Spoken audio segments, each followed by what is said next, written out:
વિદ્યાર્થીની બહેનો, ગઈકાલે આપણે વિદેશ વેપાર વિશે કેટલીક ચર્ચા કરી અને એ વિદેશ વેપારની ચર્ચામાં વિદેશ વેપારનું શું મહત્ત્વ છે, વિદેશ વેપારનું પ્રમાણ કેટલું છે, કદ કેટલું છે, વિદેશ વેપારનું બંધારણ કેવું છે અને આપણે ત્યાર પછી વિદેશ વેપારની દિશા એના વિશેનો અભ્યાસ કરવાનો હતો. સામાન્ય રીતે વિદેશ વેપારની દિશામાં આઝાદી પહેલાં ભારતની વિદેશ વેપારની દિશા ભારત અને બ્રિટન વચ્ચેના સંબંધ પર આધારિત હતી. કારણ કે ભારતમાં બ્રિટિશ સરકારનું શાસન હતું. બ્રિટિશ સરકાર નક્કી કરતી વખતે કે ભારતમાં ક્યાંથી આયાત કરવી કે નિકાસ કરવી, જેને પરિણામે ભારતનો મોટાભાગનો વેપાર બ્રિટન સાથેનો હતો. પરંતુ આઝાદી બાદ આયોજનના ગાળા દરમિયાન ભારતના વિદેશ વેપારની દિશામાં મહત્ત્વના પરિવર્તનો આવ્યા છે. ભારતની વિદેશ વેપારની દિશામાં આયાતોની દિશાના વલણો અને નિકાસોની દિશાના વલણોનો સમાવેશ થાય છે.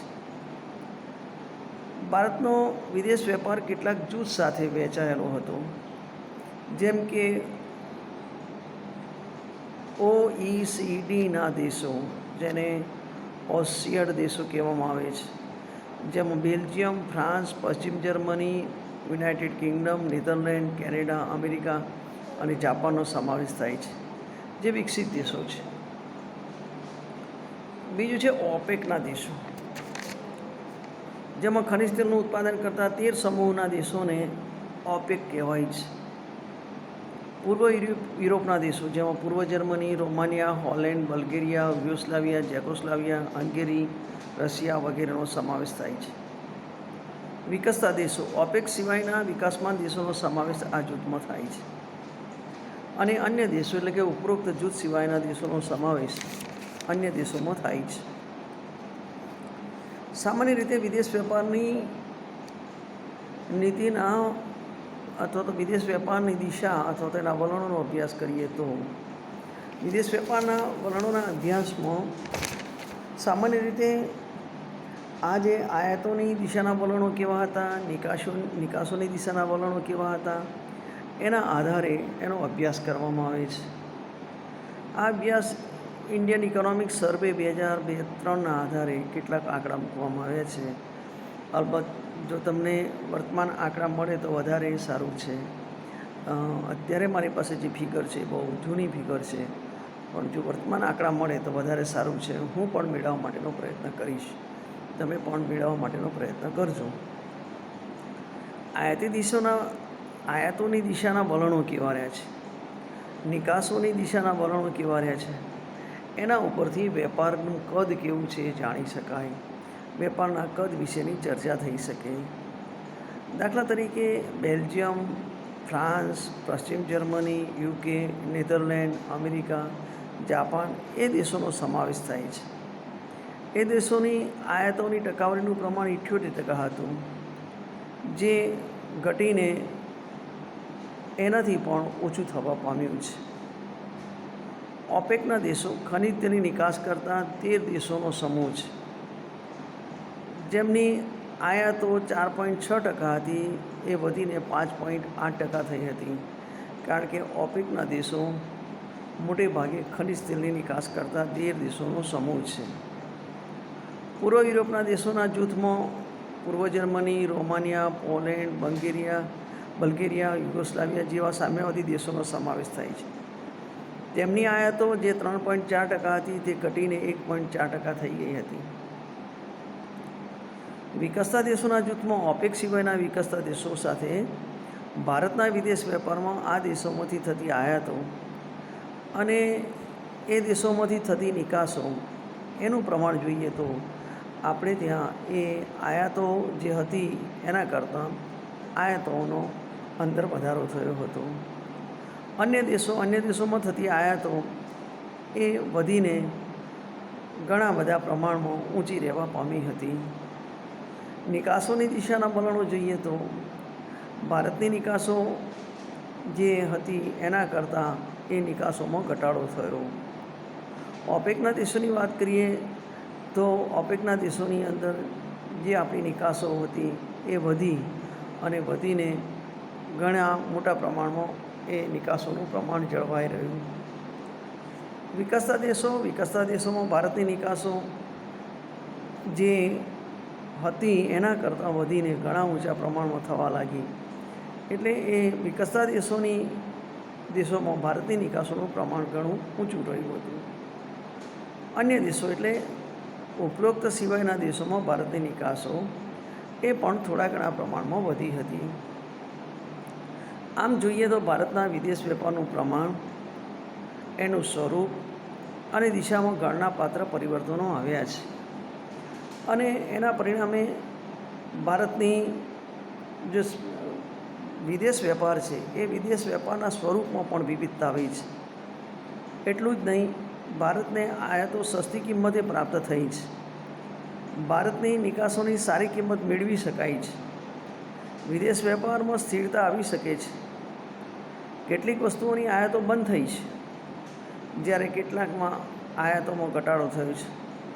આમ ભારતમાં વિદેશ વેપારના પરિવર્તનો દેશના આર્થિક વિકાસને કારણે થયા છે એમ કહી શકાય. બીજો ખાસ અગત્યની બાબત એ છે કે 1991ની અંદર ન્યૂ ઇકોનોમિક્સ પોલિસી આવી, નવી આર્થિક નીતિ, અને નવી આર્થિક નીતિમાં વિદેશ વેપારમાં ઘણા બધા પરિવર્તનો આવ્યા હતા. કારણ કે 1991ની નવી આર્થિક નીતિમાં આયાત નિકાસમાં ઘણા બધા ફેરફારો થયા હતા. આ 1991ની નવી આર્થિક નીતિની અંદર વેપાર નીતિના ઉદ્દેશો પણ બદલાયા હતા. અર્થકારણને, વૈશ્વિકરણને વેગ આપવાનું કામ કરવાનું હતું. આર્થિક આયોજનનું બદલાયેલું સ્વરૂપ હતું અને એ બજાર તંત્રની એક નિર્ણાયક ભૂમિકા હતી. રાજ્યની કામગીરી મર્યાદિત થતી હતી. એ વખતે 1991ની જે નવી આર્થિક નીતિ અસ્તિત્વમાં આવી એમાં સત્તાવાર આર્થિક સુધારાનો અમલ તો કરાયો છે અને તેમાં બજાર તંત્રની નિર્ણાયક ભૂમિકા માટે કેટલાક ઉપાયો પણ હાથ ધરવામાં આવ્યા હતા.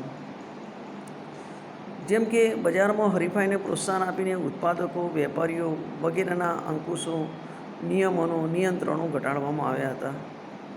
એ જ પ્રમાણે જાહેર ક્ષેત્રમાં અનામત ઉદ્યોગોમાં ખાનગી સાહસને પ્રવેશ આપવામાં આવ્યો હતો.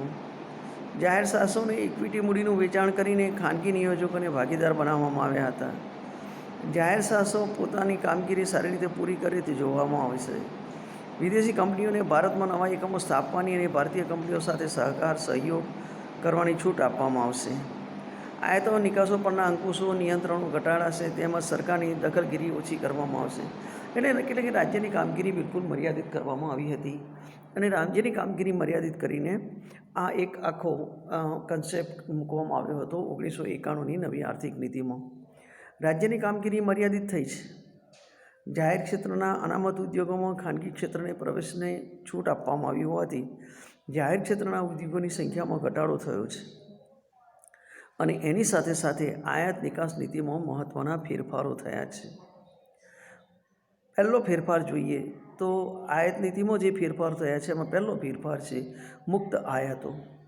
આયાત નીતિમાં આયાતોને વધુ પ્રમાણમાં મુક્ત કરવામાં આવી છે અને 1997-98ના પ્રથમ વર્ષે 542 વસ્તુઓને એટલે કે 18% વસ્તુને મુક્ત કરી પરવાના પ્રથા હેઠળ લાવવામાં આવી હતી.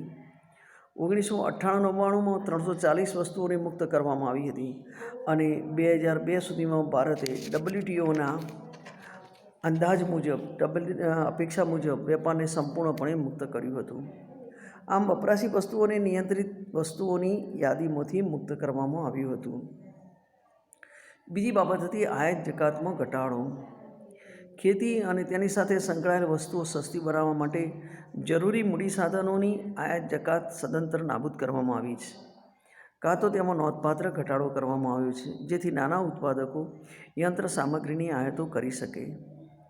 જકાત હકદારી પાસબુક એટલે કે 1997-98 અને 1998-99માં જકાત હકદારી પાસબુક યોજના હેઠળ આયાતકારોને મૂળ જકાતમાં છૂટછાટો આપવામાં આવતી હતી, જેમાં મૂળ જકાત ઉપરાંત ખાસ જકાતોમાં 5% જેટલી હકદારી પાસબુક આપવામાં આવે છે. પરવાના પ્રથાનું વિકેન્દ્રીકરણ કરવામાં આવ્યું.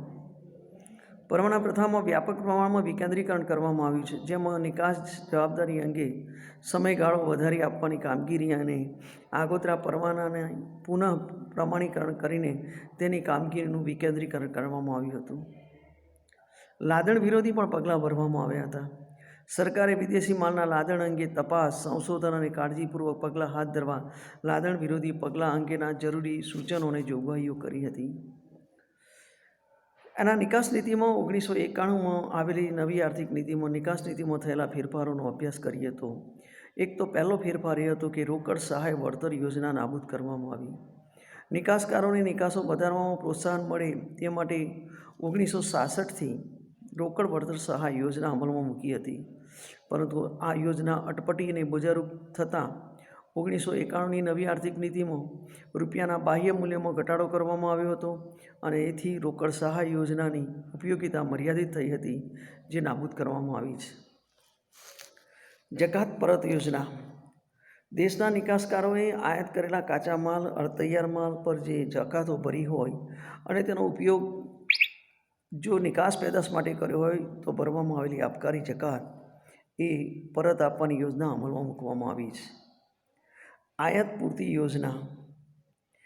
નિકાસકારોને નિકાસ વસ્તુ પેદા કરવા માટે વિદેશમાંથી કાચો માલ, અર્ધતૈયાર માલ કે આનુષંગિક વસ્તુઓ મળી શકે તે માટે પરવાના આપવાની નીતિની જોગવાઈ કરવામાં આવી હતી, જેથી જરૂરી વસ્તુઓ સરળતાથી આયાત કરી શકાય છે. જોકે આવા પરવાના નિકાસ મૂલ્યના આધારે આપવામાં આવતા હતા. બીજી એક જોગવાઈ કરવામાં આવી હતી, જેનું નામ હતું આગોતરા પરવાના. નિકાસકાર ઉત્પાદકને આગોતરા આયાત પરવાના આપવામાં આવે છે, જેને કારણે નિકાસ માટે ચોક્કસ વર્દી પ્રાપ્ત થાય હોય તે નિકાસકાર આગોતરા પરવાના હેઠળ આયાત જકાત ભર્યા વિના કાચા માલની આયાત કરી શકે છે. એટલે કે 1991ની નવી આર્થિક નીતિમાં એ લિબરલાઇઝેશન અને ગ્લોબલાઇઝેશનના ભાગરૂપે કેટલીક બાબતોનો અમલ કરવામાં આવ્યો હતો. હીરા અને ઝવેરાતની નિકાસોને ઉત્તેજન. નિકાસોમાં ઝડપી વધારો થાય તે માટે આયાત જકાત ભરેલ સોનાની ખરીદી કરી હોય તેને જકાતની પરત ચૂકવણીનો લાભ આપવાનું નક્કી કરવામાં આવ્યું હતું. આમ જોઈએ તો નવી વેપાર નીતિ જે આવી હતી એ નવી વેપાર નીતિ 1991 પછી અસ્તિત્વમાં આવી હતી અને તાજેતરના વર્ષોમાં ભારત સરકારે વિદેશ વેપાર ક્ષેત્રે અનેકવિધ ઉપાયો હાથ ધરીને નવી આર્થિક નીતિ સાથે આયાત ઉદારીકરણ અંગેના પણ પ્રયાસો કર્યા છે. આ માટે સરકારે જુલાઈ 1991માં રૂપિયાનું અવમૂલ્યન કર્યું હતું. ત્યારબાદ વિશ્વના વિવિધ દેશોના ચલણો સાથે પણ અનુકૂલન સાધ્યું છે. કસ્ટમ ડ્યુટી અને આયાત જકાતોમાં મોટા પાયા પર ઘટાડો કરવાના પગલાં પણ હાથ ધર્યા છે. સમગ્ર વેપારની દિશા તથા તેના બંધારણમાં આમૂલ પરિવર્તનો આવ્યા હતા.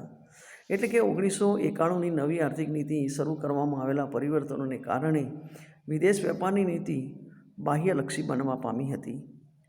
આર્થિક સુધારાઓને પરિણામે ભારતના વિદેશ વેપારમાં અનેક ગણો વધારો થવા પામ્યો હતો અને એના સંદર્ભમાં વિચાર કરીએ તો 1991થી 2001, 2001થી 2011 એમાં વાર્ષિક વૃદ્ધિદર છે એ વાર્ષિક વૃદ્ધિદર વધવા પામ્યો હતો. જેની વેપાર ખાત હતી એ વેપાર ખાત ઘટવામાં આવી હતી અને ઉદાર આયાતોને કારણે ભારતની આયાતોમાં પણ નોંધપાત્ર વધારો થયો હતો. એટલે વિશ્વ વેપારમાં ભારતની નિકાસોનું પ્રતિવર્ષ મૂલ્ય એ વધતું ગયું હતું. જો કે ભારતના નિકાસ બંધારણમાં ખાસ પરિવર્તન આવ્યું નથી. કૃષિ ક્ષેત્ર અને એની સાથે સંકળાયેલી નિકાસોનો હિસ્સો આજે પણ ઘટી રહ્યો છે.